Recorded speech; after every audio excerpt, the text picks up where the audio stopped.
Hello friends, எக்ஸலில் எப்படி some ifs அப்படிங்கிற ஃபார்முலாவை யூஸ் பண்ணி ஒரு 2 டேட்டுக்கு இடையில் உள்ள வேல்யூஸை சம் பண்ணி எடுத்துக்கிட்டு வர்றது அப்படிங்கிறத தான் இந்த வீடியோவில் நான் உங்களுக்கு சொல்லித்தர போகிறேன்.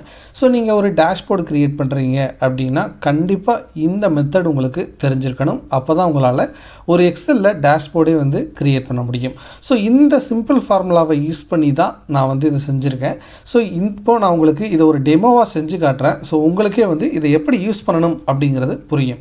இதை நீங்கள் செய்கிறதுக்கு என்ன பண்ணணும் அப்படின்னா, ஃபஸ்ட் எடுத்த உடனே இந்த மாதிரி ஒரு இடத்துல start date and end date கொடுத்துக்கோங்க. ஸோ இப்படி கொடுத்தீங்கன்னா மட்டும்தான் உங்களால் ஒரு ரெஃபரன்ஸ் கொடுத்து அதுக்கு ஃபார்முலா போட முடியும். ஸோ இந்த இடத்துல நீங்கள் அந்த டேட்டை சேஞ்ச் பண்ணுறது மூலமாக அதுக்கு தகுந்த மாதிரி வேல்யூஸை புல் பண்ணி எடுத்துகிட்டு வர முடியும். இப்போ நீங்கள் இதை செய்கிறதுக்கு ஜஸ்ட்டு சம் ஈக்குவல் டு போட்டு சம் இஃப்ஸ் அப்படிங்கிறத போட்டுக்கோங்க. இப்போ சம் ரேஞ்ச் அப்படின்னு காட்டும். ஸோ நீங்கள் சம் ரேஞ்சை ஃபுல்லாக செலக்ட் பண்ணிக்கோங்க. இப்போ கமா கொடுத்துருங்க. இப்போ க்ரைட்டீரியா ரேஞ்ச் அப்படிங்கிறத காட்டும். ஃபஸ்ட்டு இந்த கண்ட்ரியை பேஸ் பண்ணியும் எடுத்துகிட்டு வரணும். ஸோ நம்ம என்ன பண்ண போகிறோம், கண்ட்ரியை ஃபுல்லாக அந்த ரேஞ்சு கொடுத்துக்கிறோம். கமா கொடுத்துட்டு இப்போ இந்த க்ரைட்டீரியா அப்படிங்கிற இடத்துல இந்த க்ரைட்டீரியாவை சூஸ் பண்ணிக்கிறோம். இப்போது மறுபடியும் கமா கொடுத்துட்டு க்ரைட்டீரியா ரேஞ்சு 2 அப்படிங்கிறது கேட்குது. ஸோ நம்ம ஸ்டார்ட் டேட்டை வச்சு தான் இந்த கண்டிஷன் போட போகிறோம். ஸோ டேட் ரேஞ்சை ஃபுல்லாக செலக்ட் பண்ணிக்கோங்க.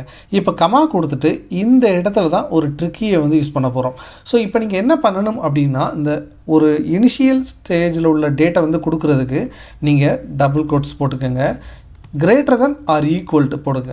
ஸோ இது எதுக்கு போடுறோம் அப்படின்னா, இந்த டேட்டுக்கு இதை விட அதிகமான டேட் அந்த வேல்யூஸை நீ கணக்கில் எடுத்துக்க அப்படிங்கிறத சொல்கிறோம். ஜஸ்ட் இந்த சிம்பிளை மட்டும் உள்ளே போட்டுட்டு இப்போ அண்ட் அப்படிங்கிற சிம்பிளை போட்டுட்டு இப்போது இந்த டேட்டை இப்படி செலக்ட் பண்ணிக்கலாம். இப்போது இதை நம்ம ஃபிக்ஸ் பண்ணிக்கிறோம். ஏன்னா இந்த ஃபார்முலா ட்ராக் பண்ணுவோம். அப்போது அது ஃபிக்ஸ்டு ரேஞ்சில் இருக்கணுங்கிறதுக்காக ஃபிக்ஸ் பண்ணிக்கிறோம். ஸோ இதுக்கு என்ன மீனிங் அப்படின்னா, இந்த டேட்டு அதை விட அதிகமாக உள்ள டேட்ஸ் அப்படிங்கிறத நம்ம கொடுத்துட்டோம். இப்போ கமா கொடுத்துக்கிறோம். இப்போ அதே மாதிரி க்ரைட்டீரியா ரேஞ்சு 3 அதே டேட்ஸை செலக்ட் பண்ணுங்கள். கமா கொடுத்துக்கோங்க. இப்போ என்ன பண்ணணும் அப்படின்னா, less than or equal to இந்த டேட்டு. ஸோ இதுக்கு என்ன மீனிங் அப்படின்னா, இந்த டேட் அதே மாதிரி இதுக்கு கீழே இருக்க டேட் அப்படிங்கிறத நம்ம கொடுக்கணும். அதே மாதிரி டபுள் கோட்ஸுக்குள்ளே less than or equal to மறுபடியும் டபுள் கோட்ஸை க்ளோஸ் பண்ணிக்கோங்க. அண்டு போட்டுட்டு இப்போ இந்த டேட்டை செலக்ட் பண்ணிக்கோங்க. இப்போ நம்ம ஏற்கனவே சொன்ன மாதிரி இதை ஃபிக்ஸ் பண்ணிக்கோங்க.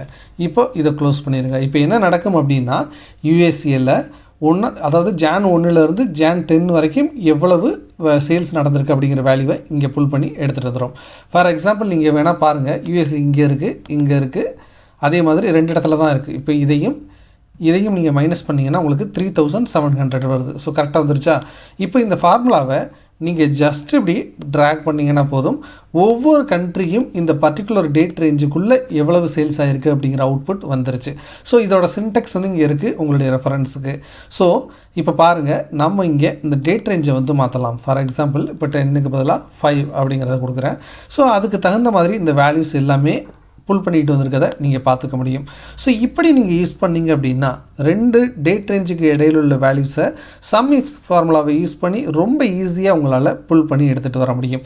இந்த ப்ராக்டிஸ் ஒர்க் புக் வேணும் அப்படின்னா லிங்க் டிஸ்கிரிப்ஷனில் இருக்குது. நீங்கள் அதை டவுன்லோட் பண்ணி ப்ராக்டிஸ் பண்ணி பாருங்கள். ஸோ இந்த வீடியோ யூஸ்ஃபுல்லாக இருந்துச்சு அப்படின்னா லைக் போடுங்க. அப்போ தான் நிறைய பேருக்கு இது ரீச் ஆகும்.